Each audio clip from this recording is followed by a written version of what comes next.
मैं हूँ ससुर की दीवानी। ये कहानी चंडीगढ़ की रहने वाली पूजा की है। दरअसल पूजा की शादी करीब 3 साल पहले मोहित के साथ हुई थी। मोहित शादी के बाद विदेश चला गया, जिसके बाद पूजा अपने ससुराल और मायके के बीच रह गई। पूजा के शादी के अरमान भी पूरे नहीं हुए।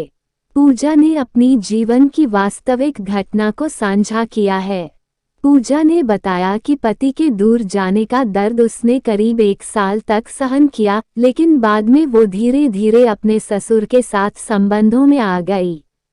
ससुर की उम्र करीब 45 साल है और ससुर शरीर से मजबूत है। पूजा ने बताया कि एक रात को करीब 11 बजे वह अपने कमरे में सोने जा रही थी। तभी अचानक उसकी नज़र अपने ससुर के कमरे में गई। ससुर और सास रोमांस कर रहे थे। सास के साथ ससुर बहुत तेजी से रोमांस कर रहे थे, जिसके बाद मेरा भी मन मचलने लगा। पूजा ने वहां पर छुपकर करीब 1 घंटे तक सास ससुर का रोमांस देखा। अब पूजा का ससुर पर दिल आने लगा था। जिस प्रकार से ससुर का घोड़ा तेजी से सास पर चल रहा था, उसी तरीके से वह घोड़ा दौड़ाना चाहती थी। इसलिए पूजा ने भी ससुर की सेवा करनी शुरू कर दी। 2-4 दिन ही बीते थे कि वह बाथरूम से नहाकर निकल रही थी तो सामने ससुर आ गया। डर के मारे उसके हाथ से साड़ी का पल्लू छूट गया और उसका पूरा फिगर दिखने लगा।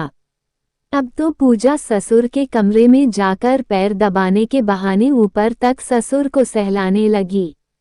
धीरे धीरे ससुर के भी अरमान जागने लगे थे। ससुर ने भी बहू की नीयत को भांप लिया था। ससुर के पैर दबाते वक्त पूजा अपनी साड़ी का पल्लू सरका देती थी, जिसके बाद तो गोरे बदन के दर्शन ससुर आराम से करता था। कुछ दिन बाद अचानक सास को किसी काम से रिश्तेदारी में जाना हुआ। मैं और ससुर अब घर पर अकेले ही थे। दोपहर में सास के जाने के बाद खाना खाने के बाद दोनों अपने अपने कमरों में जाकर लेट गए। लेकिन मेरे अरमान ठंडे नहीं हुए थे। मुझे लगातार ससुर का तेज गति से दौड़ता हुआ घोड़ा आनंद दे रहा था। रात का खाना खाने के बाद ससुर ने गुड नाइट बोला और अपने कमरे में सोने के लिए चले गए। मैंने भी घर का काम किया और सोने की तैयारी कर रही थी। अचानक याद आया कि ससुर ने अपनी दवाई नहीं ली है, जिसके बाद मैं ससुर की दवाई लेकर उनके कमरे में चली गई। जैसे कि मैंने कमरे का दरवाजा खोला तो ससुर बेड पर सो रहे थे और उनको नींद आ रही थी, लेकिन ससुर का घोड़ा खड़ा जैसे किसी का इंतजार कर रहा था। मैंने ससुर के हाथ पर हाथ रखते हुए कहा कि ससुर जी, आपने दवाई नहीं ली है, दवाई ले लो।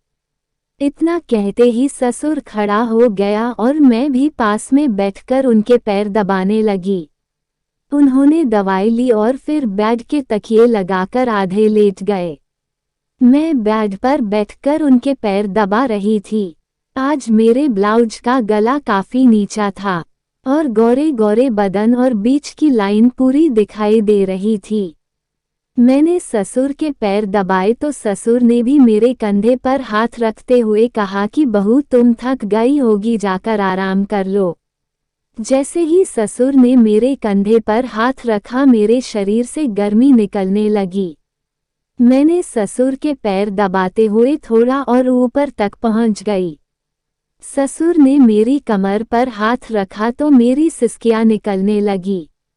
अब तो ससुर और मेरे बीच बहुत कम ही दूरी थी और धीरे धीरे मैं ससुर के पैर दबाते हुए ऊपर बढ़ रही थी। फिर मैंने कहा कि ससुर जी, मुझे ऊपर के कमरे में अकेले नींद नहीं आ रही है, तो मैं थोड़ी देर आपके पैर दबा देती हूँ। मैं धीरे धीरे पैर दबा रही थी तो ससुर भी मेरे गोरे गोरे बदन का रोमांस ले रहा था।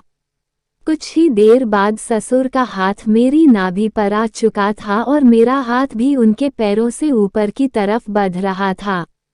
वो धीरे धीरे गर्म होने लग रहे थे तो अचानक उनका हाथ मेरी छाती पर आ गया और उनके मुंह से कुछ शब्द नहीं निकल रहा था। मेरी छाती पर हाथ आते ही जैसे आग की तरह शरीर गर्म हो गया। ससुर का कठोर हाथ मेरी छाती पर आने के बाद वो धीरे धीरे सहलाने लगा था और मेरी पैंटी गीली होने लगी। मैंने भी होश खो दिया था और मैं ससुर के चिपक कर रोने लगी। ससुर को बताया कि उनका बेटा बिल्कुल संतुष्ट नहीं कर पाया है, जिसके बाद ससुर को उस रात सास के साथ तेजी से घोड़ा दौड़ाने वाली घटना बता दी। ससुर भी समझ चुका था कि बहू के अंदर की आग बेटे ने शांत नहीं की है, तो उसने कमर पर हाथ रखते हुए मेरा ब्लाउज खोल दिया। अब तो ब्रा का हुक भी टूटने को हो रहा था, मेरी छाती फटने को हो रही थी। गर्मी से मेरा पूरा शरीर उबल रहा था। जैसे ही ससुर ने मेरी ब्रा का हुक खोला तो सब कुछ बाहर छलक कर निकल गया। ससुर भी पुराने और मजबूत घोड़े वाला था। ससुर ने अब देर ना लगाते हुए घोड़ा दौड़ाना शुरू कर दिया था और मैं भी पूरी तरह से डूब चुकी थी। मेरे ससुर का घोड़ा करीब 2 घंटे तक दौड़ता रहा और मेरा मैदान हरा होता जा रहा था। करीब 2 घंटे बाद ससुर का घोड़ा रुका तो मेरा शरीर भी बिल्कुल टूटा हुआ सा हो चुका था और मैं ससुर के नीचे ही सो गई। सुबह करीब 4 बजे अचानक फिर आंख खुली तो ससुर का घोड़ा फिर तैयार था, तो मैंने खुद ही ऊपर बैठकर सवारी करनी शुरू कर दी थी और ससुर ने भी पूरा साथ दिया। करीब 1 घंटे की तेज रफ्तार घुड़सवारी के बाद दोनों सो गए और करीब 9 बजे उठे। कुछ समय बाद ही सास भी घर पहुंच गई थी। अब तो मैं और ससुर सास के कहीं बाहर जाते ही घुड़सवारी करने लगे, लेकिन कुछ ही समय में पता चला कि मैं गर्भवती हो गई हूँ। ससुर के मोटे घोड़े की वजह से मेरा शरीर भी खूबसूरत होने लगा था, लेकिन गर्भ में पल रहे बच्चे की टेंशन भी सताने लगी थी। हमारे इस नई कहानी में आपका स्वागत है। मुझे उम्मीद है कि आप इस कहानी से आप कुछ जरूर सकारात्मक चीज़ सीखेंगे और आपको हमारे द्वारा लिखी कहानी अच्छी लगी हो तो कृपया आप नीचे दी गई लाल वाली घंटी को जरूर दबाकर सब्सक्राइब करें।